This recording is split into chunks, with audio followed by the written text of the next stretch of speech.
path the electricians take, the path that the HVAC takes, who comes in where, who's got priority in what circumstance.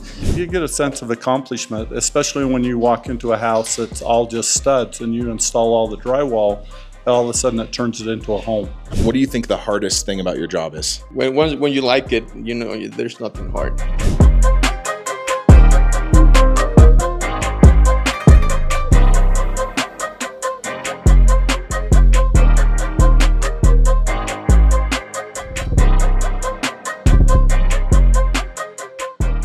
Hey guys, this is Josh and Will over at PrefabTV.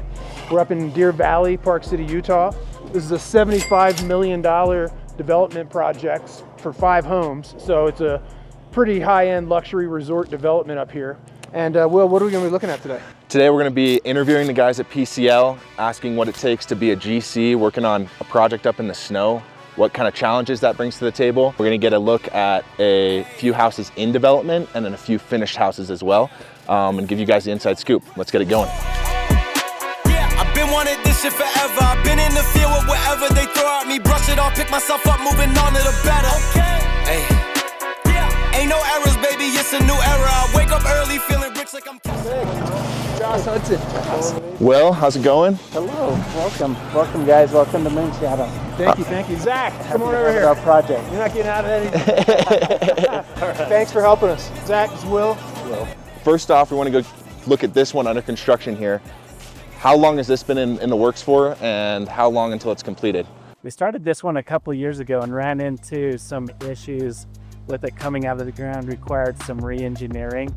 But we really started going hard on this in May of this year. And what's the breakdown on the house? How big is the home? How many bathrooms, how many bedrooms, all that? This house, the first one that we're gonna walk into, it's about just under 8,000 square feet. Okay. A 2-car garage. You got 7 bathrooms and 7 bedrooms. Oh wow! So this is the real deal here, right? And then from a general contracting perspective, what do you like about being a general contractor? What are the benefits of kind of the lifestyle you get to live and the career you have? One of the advantages, we get to work with a lot of great guys. You find people that are driven to see results, people that take pride in what they do. I like being able to deliver a high-end product that you're putting your name on.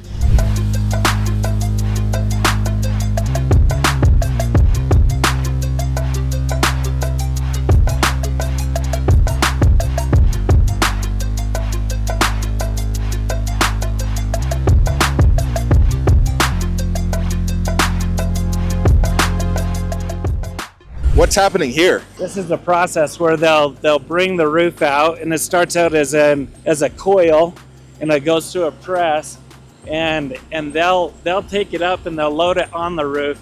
So the flat portions of the roof are done with a PVC membrane, but the sloped portions of the roof, they'll do this standing seam and they'll get mechanically pressed and sealed up. One of the steps that also you might see is they'll have rolls of felt. So we've got shark skin, which is a waterproof membrane. That's going to be your waterproof membrane. And then up here, fire is a concern. And so part of getting the roofs so that they're fire rated is you put an insulation layer in between the metal and the structure itself. And so that you'll see them roll felt out and prep the house. Are they going to finish this whole roof today for this house? This will take them probably 2 days. Got it. Yeah. And when we rolled up, we saw them literally sweeping snow off the roof. So you gotta get up there. It's slippery up there, but they make sure that happens so that when you do go put this roof down, you don't have any moisture underneath. Correct. And what you see is the product that they're walking on has got fibers in it. So with the waterproofing, when it gets cold, they're still able to maintain traction. Got it. Greg, so when we're out here, obviously it's snowing now. I think it was like 17 this morning when we started heading over here. How do you keep production up in this type of weather? Like, how do you, like, these guys, half of them aren't even wearing gloves, like they're wearing sweatshirts out here. How do you keep that? These guys are crazy. So yeah, no, a lot of it is just being, you get used to the weather. We're outside in the weather a lot. But one of the challenges that I have is you roll up to a job site, and if guys can't get warm and stay warm, then they'll spend half the day in their truck. And that's not productive for anybody. On the builds, we're focused on schedule, we're focused on budget. And what we really like to do is I'll start putting heat in these houses early, you know, when the trades are in there. So earlier, I'll have heat running. It's important for the production and guys being comfortable, and also keeping the job site safe. Cool. So you have heat in here now? Yeah. Okay, cool. All right, and we're gonna go watch some guys hanging drywall? Yeah. So you guys would offer on-the-job training if you have some kids that want to come learn how to drywall? Absolutely. I know a lot of the subs that we work with, you know, finding employees is key. I see there's a lot of opportunity. There's a lot of the subs and trades and owners that we work with. It's a little different. Commercial, you get a lot of, it's big business, and sometimes a lot more subs that are more complex. So they have a lot more employees. When you're up doing custom homes, you'll find a lot more of guys that run smaller crews, you know, they're either up and coming, just starting their business, or they're kind of at the tail end and slowing down a little bit. There's just a lot of opportunity. That's awesome. All right, let's go see what these guys are doing.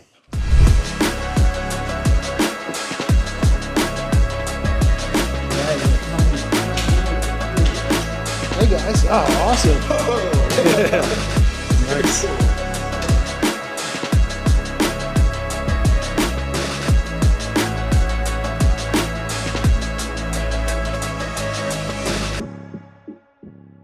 All right, Greg, so we're in the garage right now. It's unfinished, but getting close to it.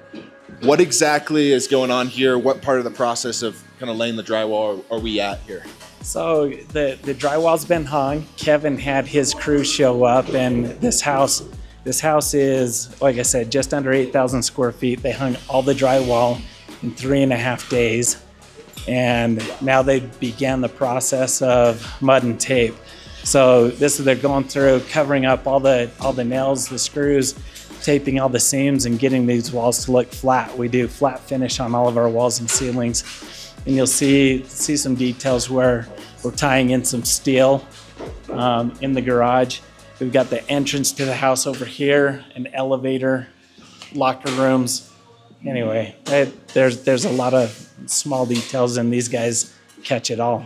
All right, very cool. We're gonna come over here and get Kevin in action. Kevin, real quick, just give me your full name, kind of what your business is, and what you're doing here today. My name's Kevin Christensen. It's Christensen Drywall, and we're just perfect taping this garage so we can finish it out for paint. Everything will be smooth for these high-end homes, so it takes a little bit of quality to achieve that. Yeah, and is this, have you done all the other homes so far too? You've been working with Greg on? Yeah, we've been working with Greg on all these, so if you've been in them, you can see how high quality this product is. Okay, awesome. And how long have you been working with Greg for? Oh, a couple of years. A couple of years, Yeah. Okay. And you've got to build that relationship with him, and when you do a project for him and get it done well, he'll come back and hire you again for his next one. Oh, absolutely. That's the name of the game, especially on these high-end homes, is quality. They gotta look fantastic when they're done. Okay, and then how long have you been doing drywall for? I've been doing drywall for about 42 years. Wow. And did you go to college for it? Did you need education no, in just on-job training. On-job training. Yeah, So it makes it a lot more economical that way. how'd you get started? Just found a job and got started. My uncle over here actually is where I first started. Okay, cool. And you've been doing it for 20 years. Did you start, what role did you start in? How'd you make your way up to having your own? You drywall company? just start out as a laborer, and you start spotting screws, and as you learn how to handle the tools and stuff, you just progress up, and your pay progresses up also.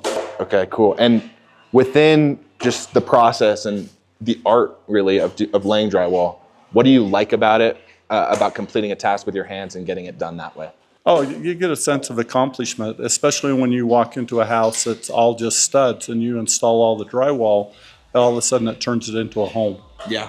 All the rooms you can't look through anymore. So in my opinion, it's the biggest change that's made on a home, other than just starting to frame when there's only a foundation there. This job's AI proof, kind of, right? Is a Kinda. robot ever going to lay drywall? You can see robots out of China that they have hanging drywall, but the efficiency rate or the time rate is absolutely slow. Yeah. Slow with what they have now. And so, yeah, I had a crew of 8 guys come in here, and they hung all the drywall in this house in 4 days. Wow. So I don't see how a robot's going to be able to maneuver over all these uneven surfaces and stuff and be able to replace us. Okay, and then one last question. If you were talking to an 18-year-old, they just graduated high school, they're looking to do what to do with their life, what kind of skills and attributes are you looking for people to hire for your company? Honesty and showing up on time. You just got to show up. Yeah, right?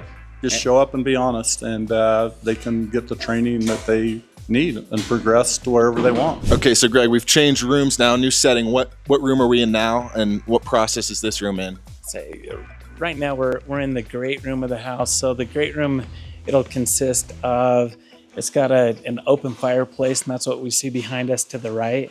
You'll have the kitchen, a seating area, got a small hallway down here to the theater and golf simulator, elevator, half bath. The master bedroom is right here behind us. And this is in the process. So whatever doesn't have drywall on it right now is gonna get some other form of finish. Everything that's sheeted is gonna have a tongue and groove cedar, and the ceilings are gonna be tongue and groove oak. So a lot of fun finishes that we get to deal with. Have that cabin feel, right? Kind of feel like you're in a mountain lodge. It'll be, you'll see in the next one. So we've got to try and bring some of the exterior elements into the house. Okay. But it's gonna feel quite modern. Okay. So it's kind of a mountain modern look that they will be going for. Okay, and we've got a tradesman here. We've got our just introduce yourself real quick. What's your name? Arturo. Arturo, and what is your job here? What do you do? Lo que hago yo en estas casas, hacemos todo lo que tiene que ver con la masa de lo que está sobre el chirro. So, dejamos listo para pintar. Okay. Todo tiene que quedar bien para pintar. How long have you been doing your job for, and how'd you get started in it? 20 años. Pues igual como todo, haciendo desde el principio clavitos y aprendiendo con las personas que sabían. And what do you like about your job? What do you appreciate? Me gusta porque es un trabajo en el que estamos siempre adentro, donde no batallamos con el frío. Y me gusta porque yo hago la parte final de lo que es las paredes. And would you suggest this job to other people? If someone was coming out of high school or they didn't know what they wanted to do with their career, would you suggest getting into something similar in the trades, working with their hands? Yo pienso que sí, porque si no te mantienes en el mismo trabajo, puedes hacer algo más. O sea, depender de este trabajo, ya no hacerlo, sino tener tu propia empresa. Que no lo he logrado, pero sí lo recomendaría. All right, so Greg's doing what he does best. He's calling us tradesmen. He's got downstairs an electrician that we're gonna go talk to. So we got the drywall guys. We got an electrician downstairs. We're getting the whole scope of all the trades right now. This is awesome. Let's make it happen.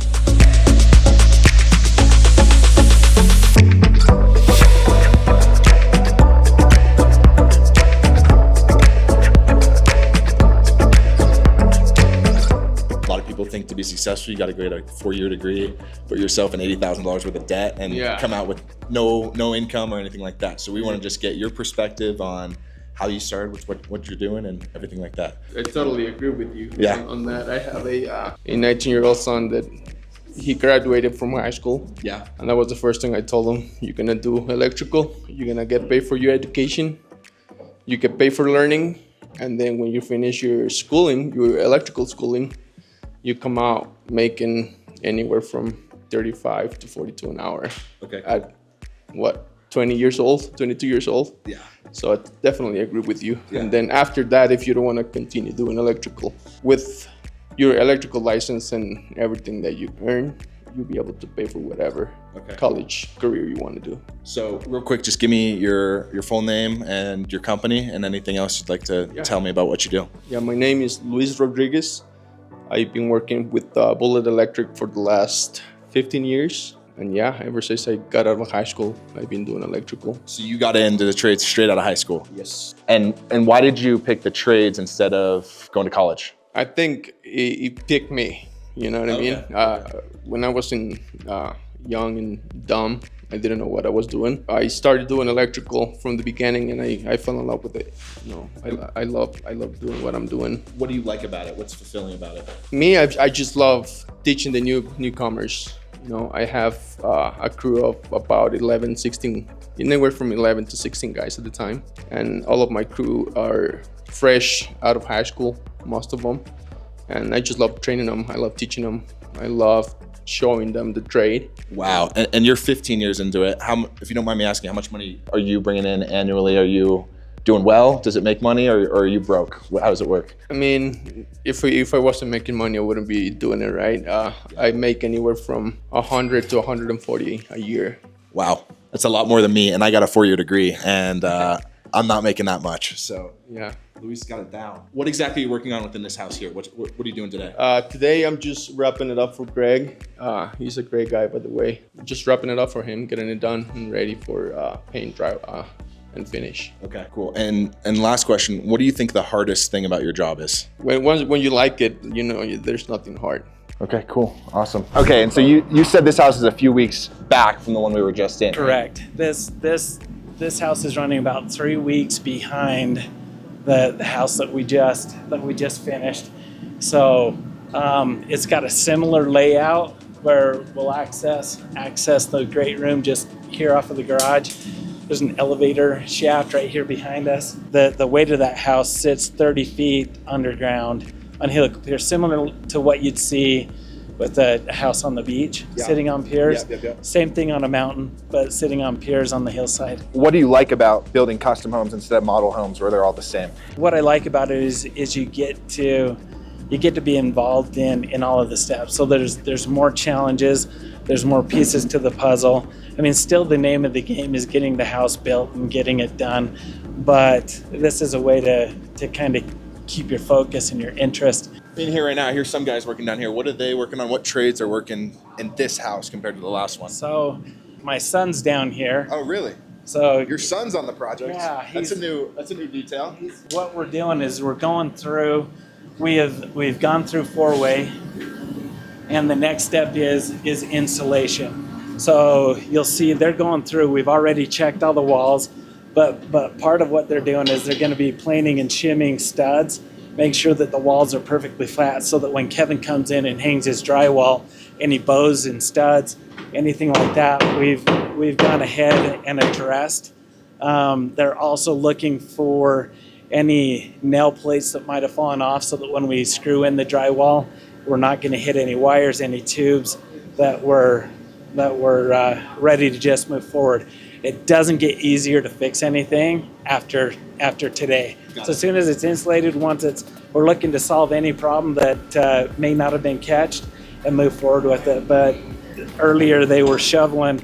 You saw them doing the roof. They had to shovel all the snow off the roof. The snow that was on the roof went to the back deck, and it went from the back deck off thanks to Landon and Jorge. So they're just getting rid of snow, doing all the finishing touches. They are doing what I would be doing if I wasn't managing people. So all of the little tasks that come up, the little things that you have to have your eye on, we drive up together. We talk about it every day. It's a new game plan.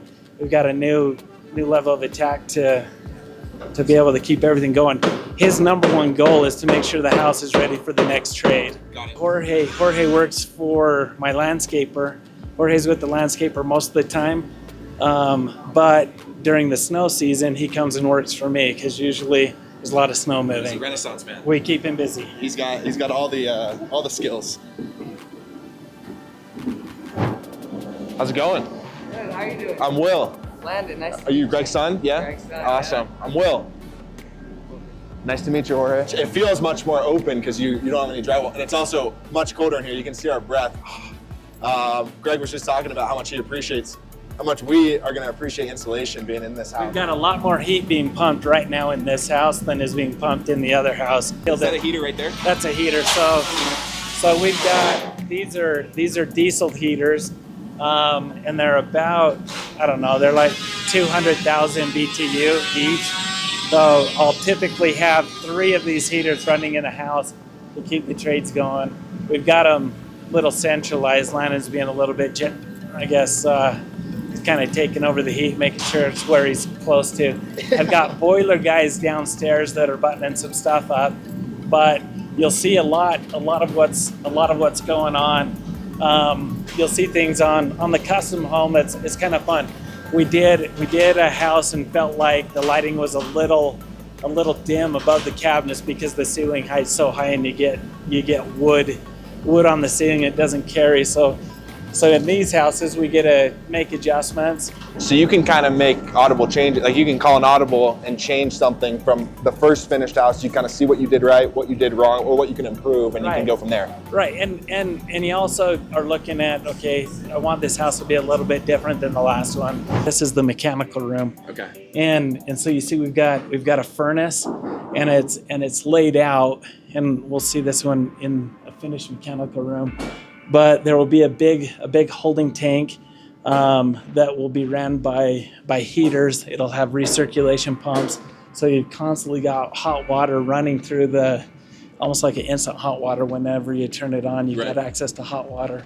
But the same on-call heater, so the boiler system that will run the hot water in the house will also heat the floors.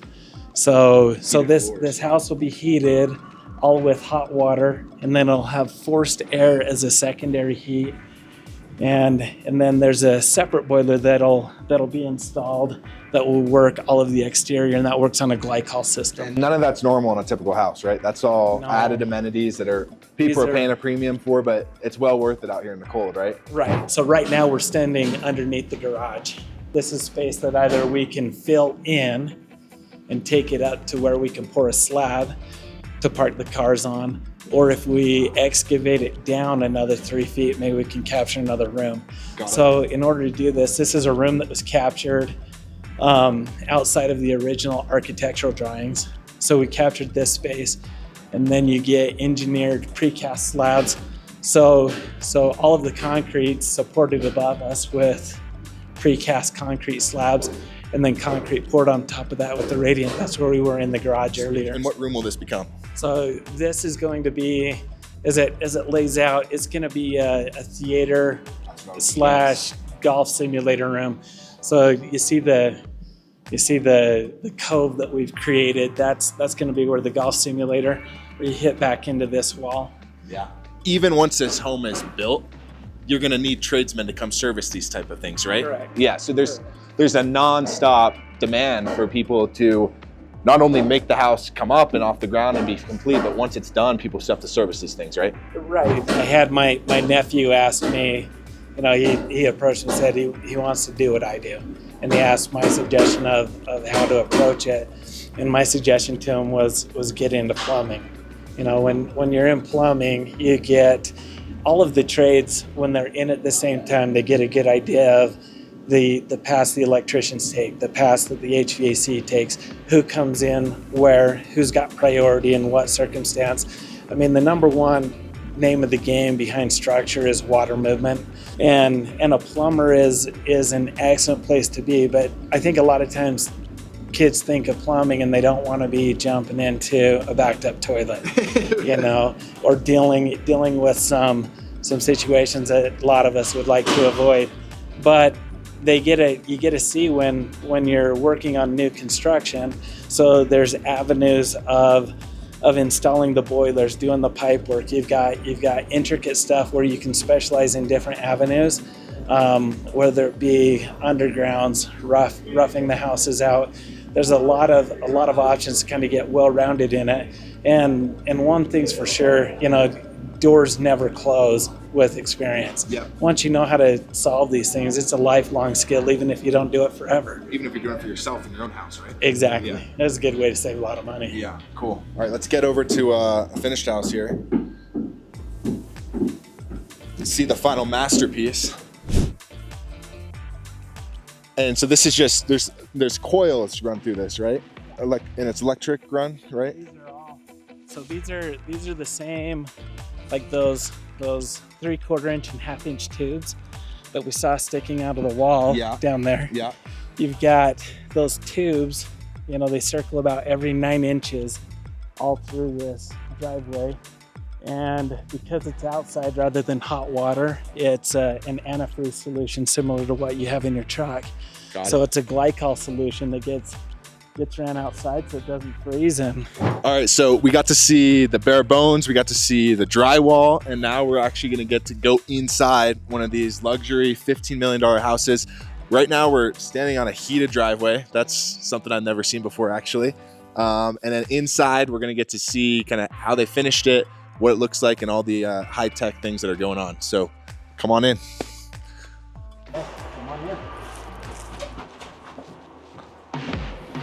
Oh, baby.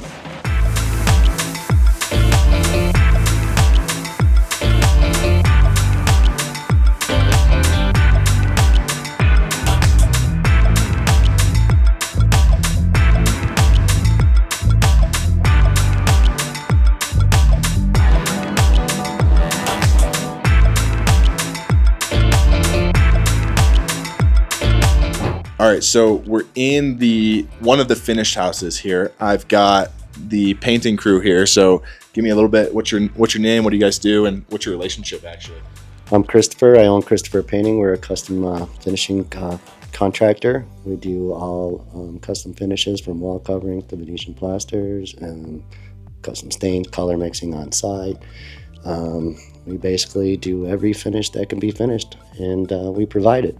So everything in this room was done by you? Yes, by hand, no spray equipment. We do everything hand finished. It's old world craftsman style finishes. As you see, everything follows the same suit. This is actually a 4-tone color that goes over this wood. It's not just one stain. Got it. That's why we're able to get one full contrast of color. Right, okay. And who are you? I'm Tristan. I'm Christopher's son. Awesome. So we got a little generational thing happening, and you work for him, right? Yes, sir. Yeah, I did the stain and the ceiling as well as the clear coat, the door frames. For both of you, what is it like to be, I mean, you saw this thing was just drywall. Like we saw that drywall earlier. Now we're in here, you're in your finished product. People are coming and doing tours of it, and they're walking in jaw dropped. How does that feel? How does that feel for you? We definitely want to provide that wow factor. I mean, that's what we're looking to do when you walk in this house and you feel it. You feel that luxury. You feel that quality. These are one of the unique challenges, right? Yes, fluted slat walls. So they basically come out as an MDF board, and they get CNC'd with the lines. So basically each board is individually taken off, stained, and then put on, and then we put the value on so that it all creates the same color. Wow. And you have to space them perfectly. Well, they're cut by a machine. So these are slatted on the bottom. So when these go in, they fit right in the slat. Got it. Okay. And then they're just nailed in. Wow. I've been working for about 6 years now. Started out really simple, just kind of helping out, taping up, covering up things. And then by now, I think I've kind of gotten the basics of it all. Yeah. Yeah. And do you want to continue to work in it? How Obviously. You're trying to do a whole career like your dad? Yes. Yeah. Next generation, keep the company going, yeah? Yeah, that was the big thing, is getting out of high school, trying to figure out what career I would have for the rest of my life. And I really enjoyed doing this. Yeah. As a tradesman, are you worried about your job getting taken over by AI? We're hearing so many people in so many industries are worried they're not going to have a job in the next 5 years. When I'm walking around here and I'm looking at these finishes and it's all done by hand, I can't imagine that's an issue for you. Do you agree with that? It brings me comfort. It brings me satisfaction knowing that I will forever be able to provide a service, and just being able to provide something that can never be taken away from me, that can't be done without humans, without humans, basically. And do you ever have regrets that you're not sitting in an office working at a desk? Never. Never. Not when my view is Pebble Beach. So we're in Utah, but we're also in Pebble Beach at the same time.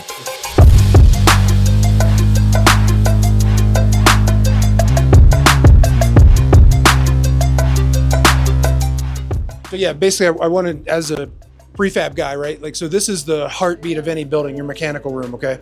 So most contractors, when they do a mechanical room, for sure you're just gonna have a raw slab, you're just gonna have a tape textured wall, and you're probably just gonna have raw joist that you're looking above, you know?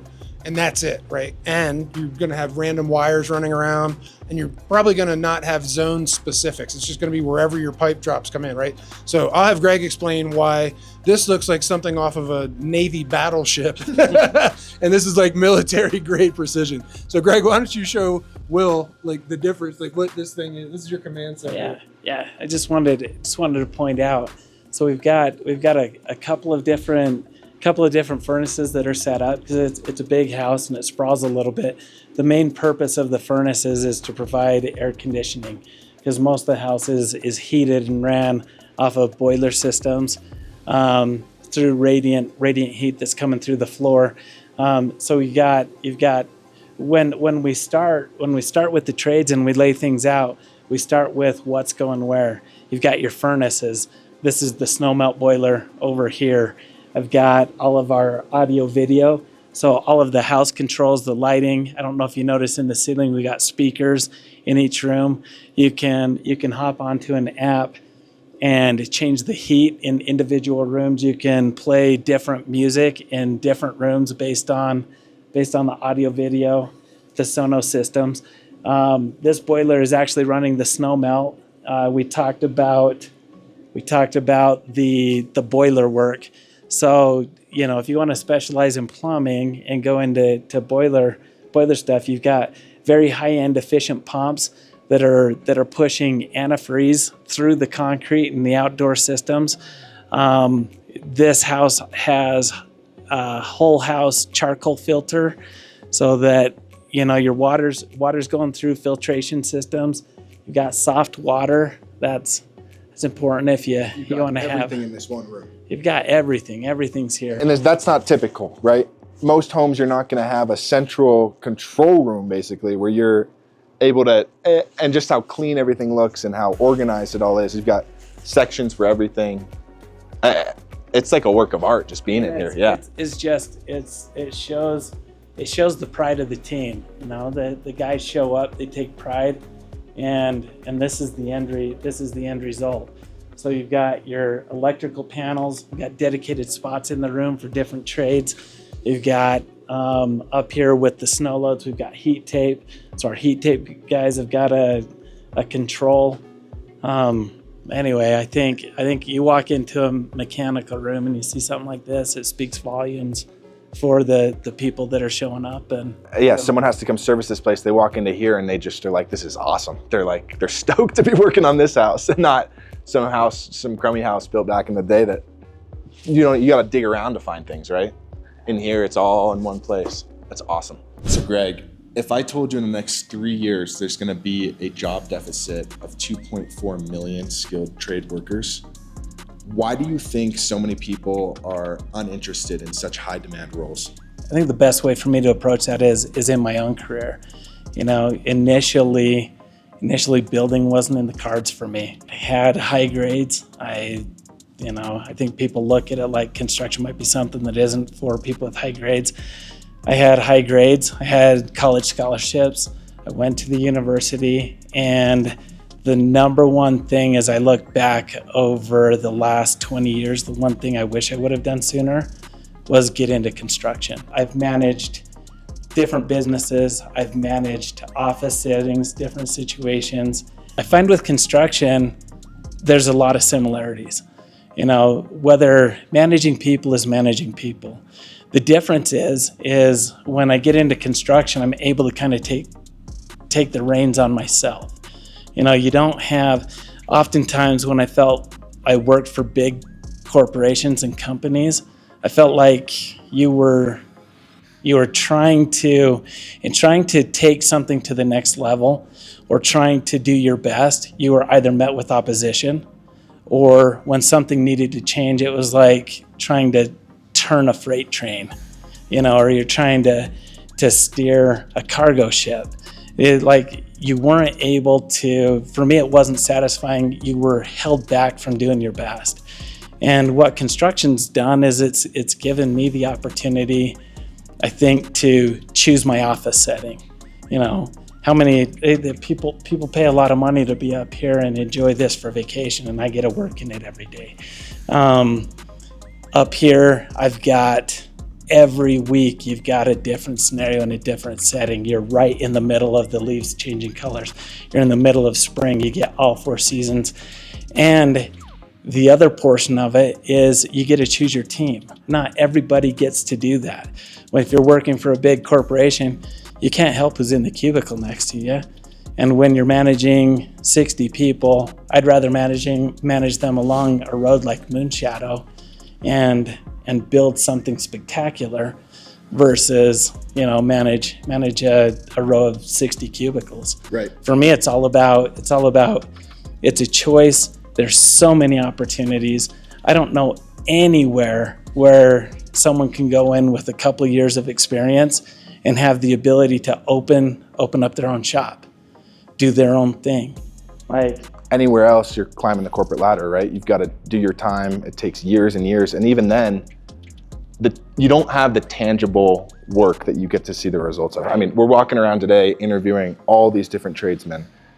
They all seem proud of what they're doing. They all seem engaged in what they're doing. And they seem happy to be, I'm sure they walk into a place like this and the feeling, I can't imagine what that feels like, to have that sense of fulfillment out of it. When you see all that, you kind of have this conundrum in your brain, like, why is there this stigma then, where someone that gets into a trade isn't as smart, isn't as likely to be successful, they need to go get a 4-year degree to be successful? Why is that the stigma, and how do we get rid of that stigma? I think the reason is because a lot of guys in construction, they've got a good thing and they keep it a secret.